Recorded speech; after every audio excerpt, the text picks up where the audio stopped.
putusan tadi, dorong bacakan putusan umum. Yang kalau tentang putusan yang mereka baca itu tidak sah menurut saya. Karena apa? Karena jadwal Banmus itu mereka buat itu tanpa saya ketahui, karena saya ketua DPR, ketua Banmus.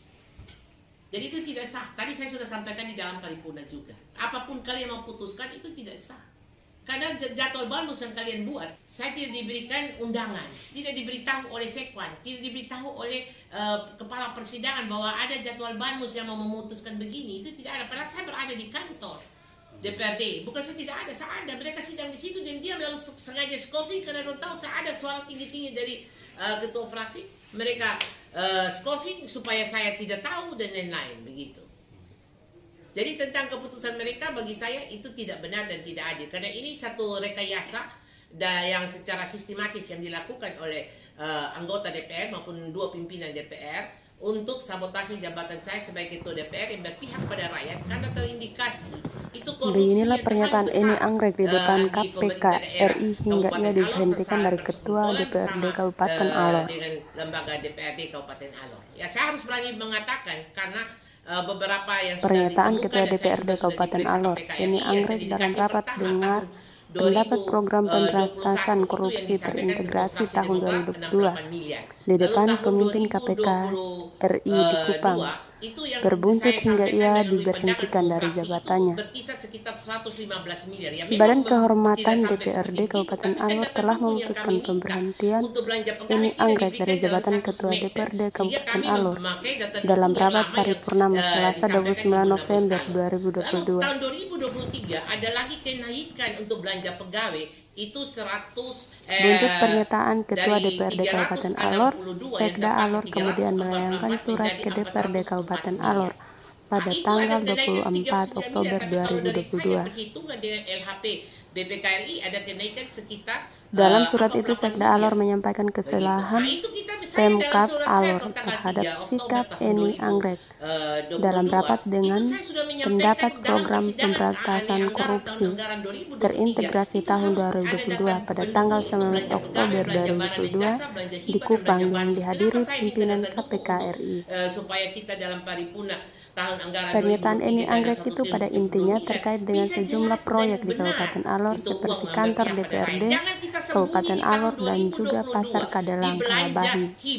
Lalu 59 miliar tidak terpakai sampai bulan Agustus 47 miliar. Tiba-tiba ada bencana Seroja 34 miliar yang diangkat oleh Ibu Ketua Fraksi Demokrat. 34 miliar 501 langsung keluar dari ruang sidang membuat pernyataan sikap bahwa itu tidak benar. Bupati keluar dari ruang sidang lalu membuat pernyataan sikap. Kenapa? Pernyataan sikap yang saya menyampaikan hak saya sebagai ketua DPR dalam rapat integrasi. Bupati menyampaikan kok ini BK sama wakil-wakil ketua bisa mengangkat untuk lapor kepada BKS. Itu tadi saya sudah dijelaskan juga dalam paripurna bahwa seharusnya pemerintah melapor kepada polisi karena pencemaran nama baik yang dilakukan oleh ketua DPR ataupun pemerintah secara langsung kepada badan kehormatan, bukan memperalat ini wakil ketua DPR maupun anggota-anggota menandatangani padahal mereka tidak hadir. Ini sesuatu lelucon yang masyarakat harus tahu.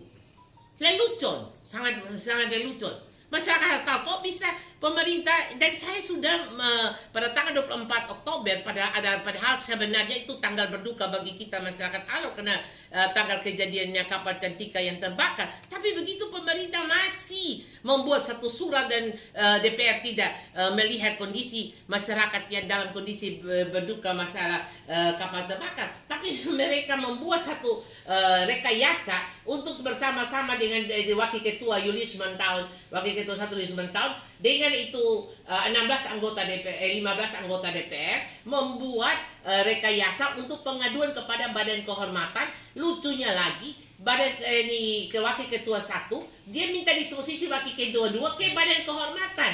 Aneh, kecuali melapor itu wakil ketua 2 baru disposisi wakil ketua 1. Legitimasi hukumnya di mana? Aturannya di mana? Ini anggota Dewan yang sudah 3 periode, tapi aturan surat juga tidak paham, aturan administrasi tidak paham, sangat memalukan lah. Maka saya minta supaya KPK harus segera tim KPK hadir di Kabupaten Alor supaya saya bisa membuktikan apa yang saya sampaikan bersama Ibu Ketua Fraksi Demokrat. Benar tidak? Berapa banyak uang yang disembunyikan? Ratusan miliar. KPK kan hanya 1 miliar sudah bisa datang tangkap orang, di mana hanya berapa puluhan miliar atau ratusan juta bisa tangkap. Ini ratusan miliar. Datang dan saya bisa siap membuktikan untuk kenyataan bahwa dana untuk rakyat ada sekian ratus miliar yang diselewengkan. Tentang langkah hukum sudah berjalan. Yang pertama, laporan ke Polda NTT tentang jadwal palsu yaitu yang dilakukan oleh Wakil Ketua 1 dan Wakil Ketua 2 karena jadwal yang mereka buat dalam pembahasan anggaran tahun anggaran 2023 itu mereka rapat dalam rapat paripurna internal. Itu tidak ada di buku tata tertib DPR pasal 51 ayat 2. Rapat paripurna itu harus sesuai dengan jadwal Banmus. Begitu pula di pasal 99 ayat 3 itu juga rapat paripurna kalau mau merubah jadwal itu harus di dalam rapat sesuai dengan jadwal rapat Banmus. Jadi tidak bisa kita ini hari kita membuat bersekongkol bersama lalu buat rubah-rubah suka-suka, itu tidak ada rapat paripurna internal. Nah, ini satu pelanggaran pemalsuan yang dilakukan oleh Wakil Ketua 1 dan Wakil Ketua 2. Untuk TUN ada 5 objek sengketa yang sudah dilaporkan, yaitu yang pertama itu keputusan BK yang tidak benar karena dia memutuskan untuk memberhentikan Ketua DPR. Seharusnya dia mengusulkan. Dan yang dia putuskan itu juga salah alamat karena yang melapor itu adalah Wakil Ketua 1 dan anggota. Seharusnya yang melapor kepada dia itu harus pemerintah daerah, bukan Wakil Ketua 1 yang tidak berada di ruang sidang. Yang ketiga adalah tanggal 19 merubah jadwal dalam persidangan yang mana mereka untuk ada jadwal untuk pemberhentian Ketua DPR oleh Badan Kehormatan. Nah, itu tidak ada di dalam daftar jadwal yang mereka palsukan, dan mereka palsukan lagi satu jadwal dengan nomor 7 kalau tidak salah 19. Dari nomor 15 ke 16 ke 19. Dengan mereka memperhatikan jadwal tanggal 15. Seharusnya mereka memperhatikan jadwal tanggal 16. Ketiga yaitu surat sekda untuk mengosongkan jabatan Ketua DPR maupun mobil harus dikembalikan. Itu tidak ada kecuali ada keputusan resmi dari gubernur, karena saya ini hak protokol itu melekat dari keputusan gubernur untuk saya jadi Ketua DPR yang disahkan oleh Ketua Pengadilan Negeri Kalabahi. Jadi kalau mau tidak jadi Ketua DPR pun harus ada surat keputusan gubernur baru bisa dibenarkan. Yang ketiga, dari surat sekda itu lucunya lagi, Kepala Bagian Umum Sekwan itu seharusnya surat Sekwan dulu baru surat sekda. Ini surat Sekwan merujuk pada surat sekda untuk mengosongkan. Jadi dua tumpang tindih surat administrasi ini sangat ada di lembaga dewan yang terhormat ini. Jadi itu yang ada di TUN, ada 5 objek sengketa yang sudah dilaporkan, yang TUN-nya akan berlangsung tanggal 10 Januari 2023 di Kupang. Berarti sudah diterima ya? Sudah diterima. Data-data kita administrasi semua lengkap sehingga hari pertama kita kasih masuk, lalu kita verifikasi, besoknya sudah keluar nomor 73 untuk TUN dan kita sudah membayar biaya TUN semua. Hari ini juga kita dari sini kita ke kantor polisi untuk melapor karena tadi saya masuk di ruang sidang itu tidak ada di sini tulis papan nama, tidak ada Ketua DPR. Untuk saya dari rumah saya membawa karena saya sudah ada feeling, saya membawa lalu saya tempel di dos tisu.